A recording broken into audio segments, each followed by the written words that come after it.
Hello, I'm Tony DeMaria, the editor of JACC, here with highlights from the March 26th issue of the journal. It's often been said that the holy grail in cardiology would be the ability to image the coronary arteries without the necessity for catheterization. And of course, computed coronary tomography angiography, or CTA, has offered that ability, although the accuracy of CTA in identifying hemodynamically significant coronary stenoses has not always been perfect and has been limited, particularly in the setting of calcification and stents. And so a number of approaches have been taken to enhance the ability of CTA, such as coupling it with perfusion studies, myocardial perfusion studies, or looking at the attenuation of contrast material as it flows down the coronary arteries. And in a forthcoming issue of JACC, we have a very interesting paper that deals with the transluminal attenuation gradient, the so-called TAG, obtained in coronary computed tomography in CTA, and comparing it to the existing gold standard for hemodynamic significance, which is FFR, functional flow reserve. And so these individuals took a relatively small number of patients, some 50 to 60 patients undergoing cardiac catheterization. They performed FFR under standard conditions. They used standard methodology for coronary CTA, with the exception that they used a 320 imager.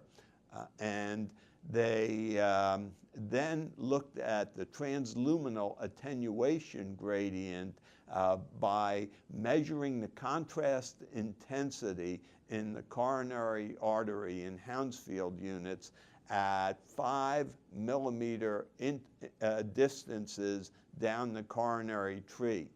Now, once they had obtained that relationship between the attenuation of intensity and distance down the coronary tree, they then subjected that to the calculation of a linear regression coefficient. And it was that linear regression coefficient that they compared to FFR measurements. And what they found was that taking a cut point of about minus 15 Hounsfield units per 10 millimeters of distance, that they could get a receiver operating curve that yielded a sensitivity and specificity somewhere in the 70s. What was more impressive, when they coupled the transluminal attenuation gradients with conventional stenosis imaging by CTA, then the area under the receiver operating curve for recognizing hemodynamically significant lesions by FFR increased to 0.88. So another approach, a convenient approach, one that's not too difficult, not too sophisticated, that can help us identify the truly hemodynamically significant stenoses by CTA. Coronary calcification has proven to be a very good method for identifying patients with coronary artery disease and those who are at risk for subsequent events.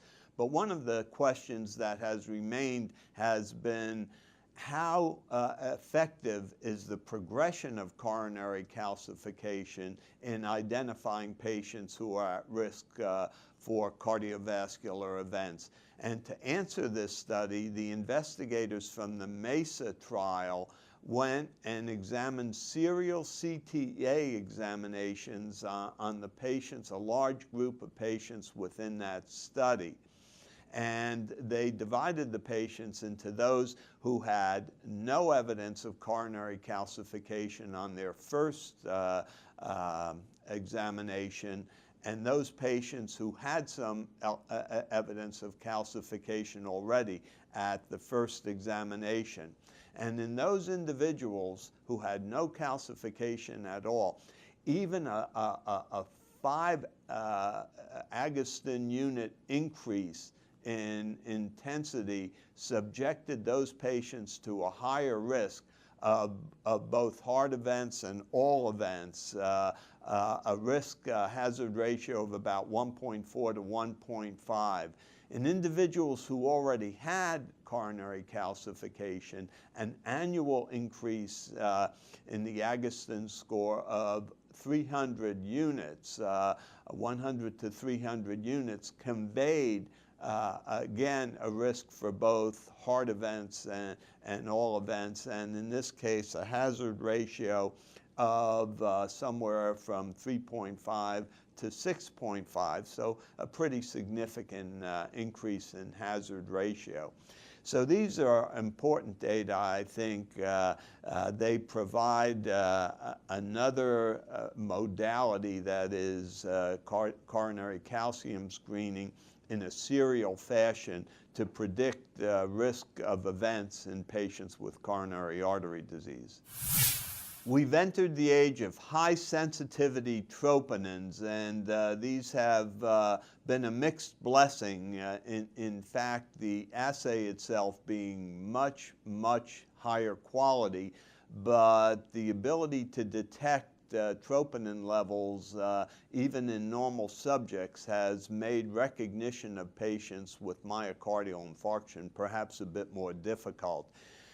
Clearly, one of the potential roles of high sensitivity troponin could be as a risk factor for events occurring in patients with stable coronary artery disease. And to assess that, a group of investigators went back and looked at the data from the PEACE trial. You'll remember the PEACE trial was a very large trial of ACE inhibition with trandolapril versus placebo.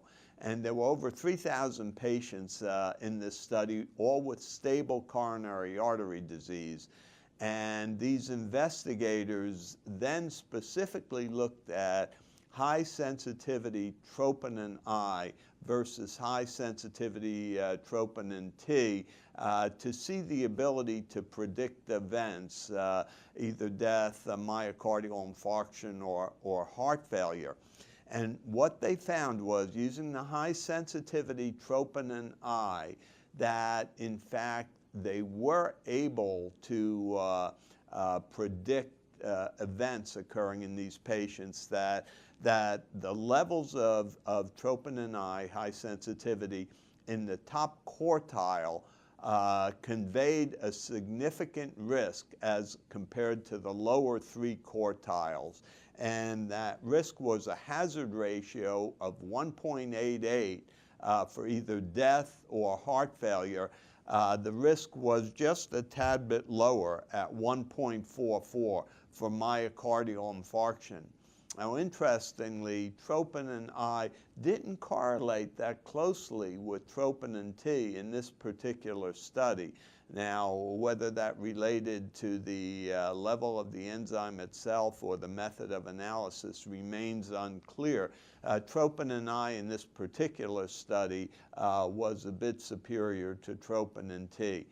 So another relatively simple marker we have at our disposal in patients with stable coronary artery disease in predicting events. And now that we have this high sensitivity troponins available, especially troponin I, and it's measurable in most of these patients, we can risk stratify at least the top 25% of patients.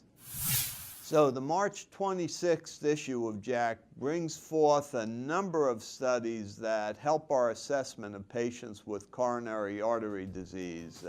I sure hope you enjoy reading it.